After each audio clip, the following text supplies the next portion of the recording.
The Galactic Council chamber had never witnessed such silence. Representatives from 47 different civilizations sat in stunned quiet as holographic displays showed the aftermath of what military historians would later call the Terran Revelation. Ambassador Creel Thex of the Arcturus Collective slowly lowered his plasma rifle, the weapon that had never failed him in 3 centuries of warfare, now feeling as primitive as a stone axe in his trembling appendages. The humans had done the impossible. They had weaponized everything. It began as a standard first contact scenario when the hegemony of allied worlds detected the electromagnetic signatures emanating from Sol 3. Advanced spacefaring civilizations followed a simple protocol when encountering primitive species: assess, categorize, and either integrate or eliminate based on strategic value. Humanity appeared to fall into the latter category, a young species barely 2 centuries into their industrial age, confined to a single planet, wielding crude chemical propulsion and primitive nuclear fission. Fleet Admiral Zixandra, of the hegemony's first expeditionary force, approached Earth with casual confidence. Her armada consisted of 200 vessels equipped with quantum plasma cannons, gravitational disruptors, and antimatter torpedoes, weapons that had conquered star systems and reduced entire worlds to cosmic dust. The primitive inhabitants of the blue-green world wouldn't even comprehend what was destroying them. The first surprise came when humanity's communication satellites intercepted the hegemony's approach vectors with mathematical precision. The second surprise was the message transmitted in perfect galactic standard: "Welcome to Earth. Please maintain minimum safe distance of 50,000 kilometers while we prepare reception protocols." Admiral Zixandra almost laughed.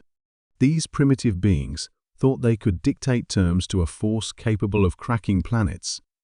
She ordered her fleet to standard battle formation and transmitted the customary surrender demand.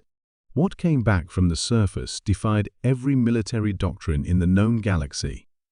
Surrender demand acknowledged and rejected. Initiating defensive protocols. You have 30 minutes to withdraw or face complete annihilation. This is your only warning. Colonel Sarah Mitchell stood in the Pentagon's Strategic Command Center, watching displays that showed impossible readings. 6 months earlier, when the first alien signals had been detected, every government on Earth had activated emergency protocols that had been theoretical until that moment. The Global Defense Initiative wasn't just about building better weapons, it was about reimagining what weapons could be. Dr. Hiroshi Tanaka had made the breakthrough that changed everything. While other civilizations focused on increasingly powerful energy weapons, humanity had pursued a different path: environmental manipulation on a cosmic scale. If the universe itself was a battlefield, then every natural law became a potential weapon. The first demonstration began with what appeared to be a solar flare. The hegemony's sensors detected standard stellar radiation, nothing unusual for a G-class star. What they didn't realize was that Earth's network of quantum entanglement stations had been subtly manipulating the sun's magnetic field for weeks, creating a directed coronal mass ejection aimed precisely at their fleet's position. Admiral Zixandra watched in horror as her ship's shields, designed to deflect artificial weapons, proved useless against the star's own fury. The electromagnetic pulse disabled 17 vessels instantly, their quantum computers reduced to expensive scrap metal by radiation that registered as natural phenomena on every sensor array. But the humans were just getting started. The second wave of Earth's defense involved something the hegemony had never encountered: weaponized gravity. Humanity had discovered how to create localized gravitational anomalies using dark matter manipulation, technology they had reverse-engineered from abandoned alien artifacts found in the Mariana Trench decades earlier. Suddenly, 12 hegemony dreadnoughts found themselves pulled inexorably toward each other, their own mass becoming the instrument of their destruction. Dr. Elena Vasquez activated the third, but humanity's most terrifying weapon remained hidden until Fleet Admiral Zixandra attempted her final desperate assault. As the surviving hegemony forces launched their remaining antimatter torpedoes at Earth's major population centers, Colonel Mitchell activated the Consciousness Interface Protocol. Every human being on Earth, 7 billion minds, suddenly networked together through quantum entanglement fields generated by modified communication satellites. The collective human consciousness became a singular entity capable of manipulating probability on a universal scale. The antimatter torpedoes didn't explode or get intercepted. They simply chose not to exist, probability waves, collapsing in ways that violated every known law of physics. The hegemony's retreat was swift and absolute. Within hours, news of Earth's impossible victory spread through quantum communication networks across the galaxy.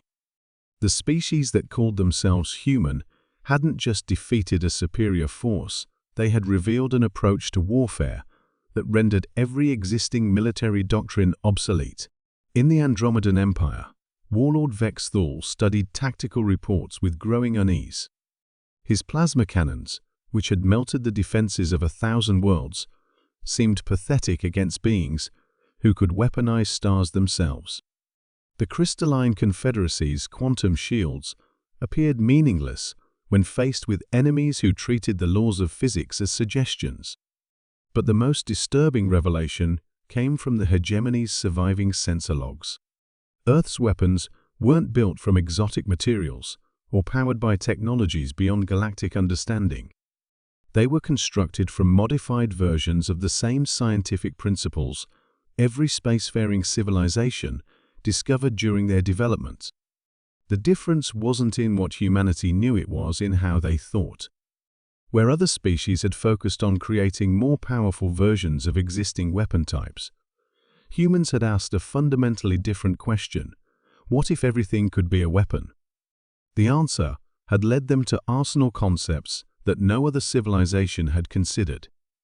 Solar manipulation, gravitational warfare, quantum vacuum exploitation, and collective consciousness weaponization were all logical extensions of known physics, but only humans had possessed the creativity or perhaps the desperation to pursue them.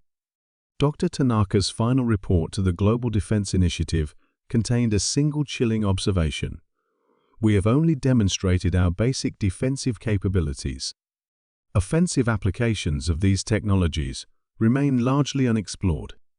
The implications were clear to every intelligence analyst in the galaxy.